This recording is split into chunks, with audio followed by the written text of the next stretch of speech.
झारखंड दौरे पर आए बीजेपी के चुनाव सह प्रभारी हिमंत बिस्वा शर्मा राजधानी रांची के नामकुम प्रखंड स्थित रामपुर गांव पहुंचे। यहां उन्होंने उत्पाद सिपाही बहाली के दौड़ में दिवंगत हुए विकास लिंडा के परिजनों से मुलाकात की। इस दौरान हिमंता ने सरकार से मृतक के आश्रितों को सरकारी नौकरी देने की मांग हेमंत सरकार से की, तो वहीं विकास लिंडा के परिजनों को हिमंता के आने से काफी उम्मीद है।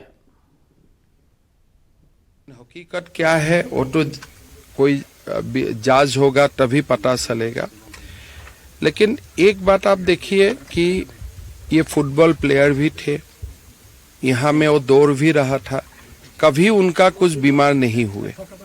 वहाँ जाके क्या हुआ कैसे हुआ ये पूरा बात एक जांच भी होना चाहिए और पूरा समस्त जो घटना है उनको जनता का सामने सरकार को लाना चाहिए। फिर मैं बहुत ज़्यादा राजनीति नहीं करना चाहता हूँ। मेरा दो रिक्वेस्ट है जेएमएम कांग्रेस सरकार से कि घर में जो बेटा अभी बसा बड़ा उनका भाई है पवन लिंडा, उनको एक नौकरी दे दीजिए, तब कम से कम ये जो गरीब घर है वो चल पाएगा। वही चाहते हैं एक भाई को नौकरी दे दे ताकि घर चले अच्छे से। और घर वगैरह है, आवास है ना? आवास है? नहीं, यही है जो है यही है। अब वो आवास कुछ नहीं है। अच्छा, आप भी दौड़ी थी?